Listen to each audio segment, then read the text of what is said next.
Well, today is quite a special day because I'm driving a car for the 20th time. Got it. Thank you.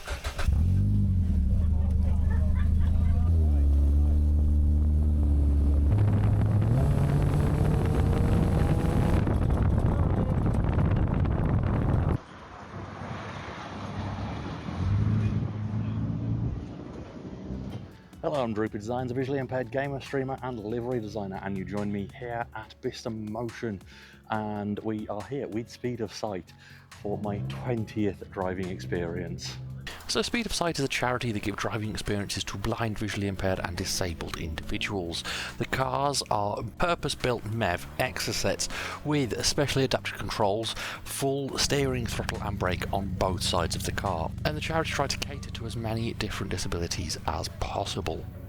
And my story started with Speed of Sight nearly 11 years ago at Three Sisters in Wigan, and I had my first drive with the charity when I was back in uni, and so much has changed since then. The charity has grown so much to this massive organisation now with so many volunteers, 3 cars out on track. It's absolutely incredible. So the reason I'm getting a drive today is because I was born with albinism and nystagmus, and I will never be able to hold a driving licence because of my vision. But thanks to Speed of Sight, I am able to get behind the wheel.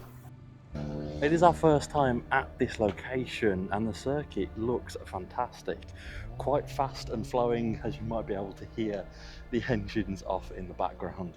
So the grounds of Bicester Motion used to be home to RAF Bicester, an old RAF base with massive hangars, and there are so many businesses on site.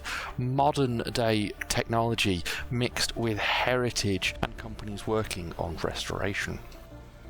It has been an absolute scorcher both of these days, yesterday and today, and we are melting, which is a complete polar opposite to last time I was on track with Speed of Sight.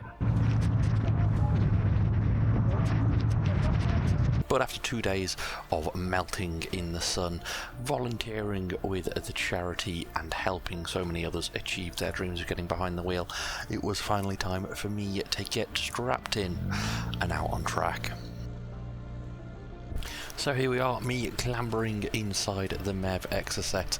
You can see the wheel has a quick release for easier access. You can see Matt there, my driving instructor, helping with the belts and straps. Martin is also there, putting the wheel back on, and will help with the straps where needed. As a volunteer with a charity, I'm often one of the people helping someone into or out of the car, so I am just getting myself sorted in this. Normally the person helping you get into the car, whether it be myself, Martin, Paula or Mike Newman himself, will be doing all of the straps and making sure they're nice and tight and safe before you go out on track. Once the helmet is on, a comms device is attached to the helmet, so myself and the driver instructor can talk to each other so they can guide around the lap, and then we are ready to go. Are we good? You ready? Yeah. So Matt drives us out of the pits, and when in the pits, the instructor is always the one in control of the car. But as we leave, my hands go on the wheel, feet go on the pedals, and I am now in control of a MEV Exocet out on track. This is my first lap ever of this circuit, so we have a lot of communication going on between myself and Matt. We have driven together before at Anglesey last year, so we kind of know what to expect from the other driver. This is different from my last experience because I was with a brand new instructor, so a lot of that drive was building the confidence between myself and the instructor. But having driven before, Matt knows I will listen to all of his instructions and do as told. And going round is counting down into each corner, giving direction, and guiding me through a lap, which we are just about to complete our first lap, and he's just pointing out each of the key areas that I need to be looking out for. He knows I have some usable vision, and the communication is altered for each individual participant according to their needs. And we are now comfortably into the second lap, so we can start to build the speed and build a little bit of the confidence. And I'm using techniques that I've learnt through sim racing while I'm sat in this car. So while driving around, I'm listening to Matt's instructions of where to brake and trying to spot, using what vision I have, some key braking markers and turn-in points. Like down here, for example, there's a curb on the right which I use as my braking marker, and a black part of the track that I can use to know I need to turn in for the next corner. Something to remember with these experiences is they are not tyre squealing, fastest lap possible, take the car to the edge of adhesion kind of experiences. What it is giving someone that would never normally get the chance to drive the opportunity to prove that their disability is not a boundary, to give them that belief and to give them the time of their life. And believe me when I tell you, underneath this helmet, I am smiling from ear to ear. So Mum was trackside capturing photos for the charity, and I was able to get a little bit of trackside footage of me driving. And these experiences don't just mean the world to the person in the car, it can mean absolutely everything to the friends and family that they bring along with them.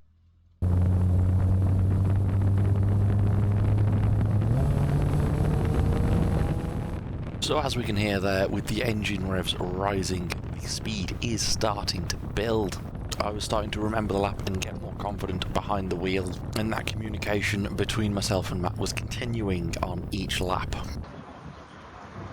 Despite this being my 20th driving experience, I still feel every time I get behind the wheel of a speed of sight car, I am learning something new.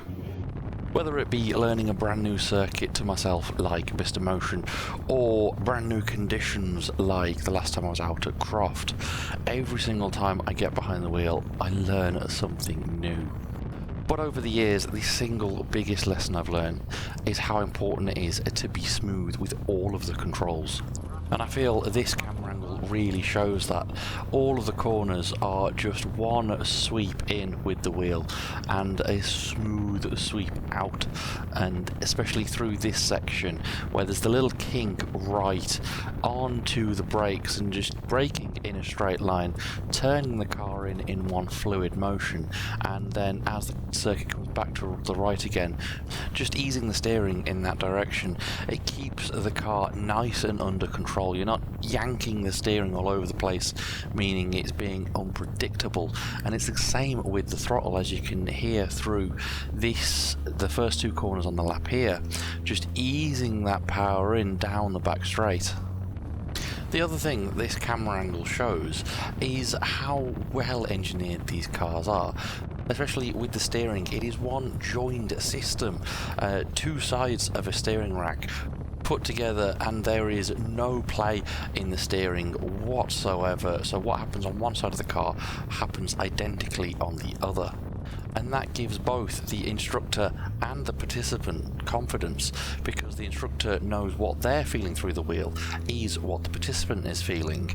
It also means they know if they need to make a correction, it is going to be instant within the car, which is so important, especially where safety is concerned. Time absolutely disappeared while I was driving out on track, and before too long it was time for the checkered flag to fall, and my 20th driving experience with speed of sight was complete. You know, life can throw you a few curveballs and you can get challenges at any point. But it's days like yesterday and today why I'm reminded why I push through every single hard day and hard time and challenge and difficulty. Because days like this don't get much better. The sun is beaming. I'm at a racetrack with the best charity in the world, which is helping to change lives. And I just achieved my dream of driving all over again. Thank you so much for watching. Have a fantastic day and keep plodding on.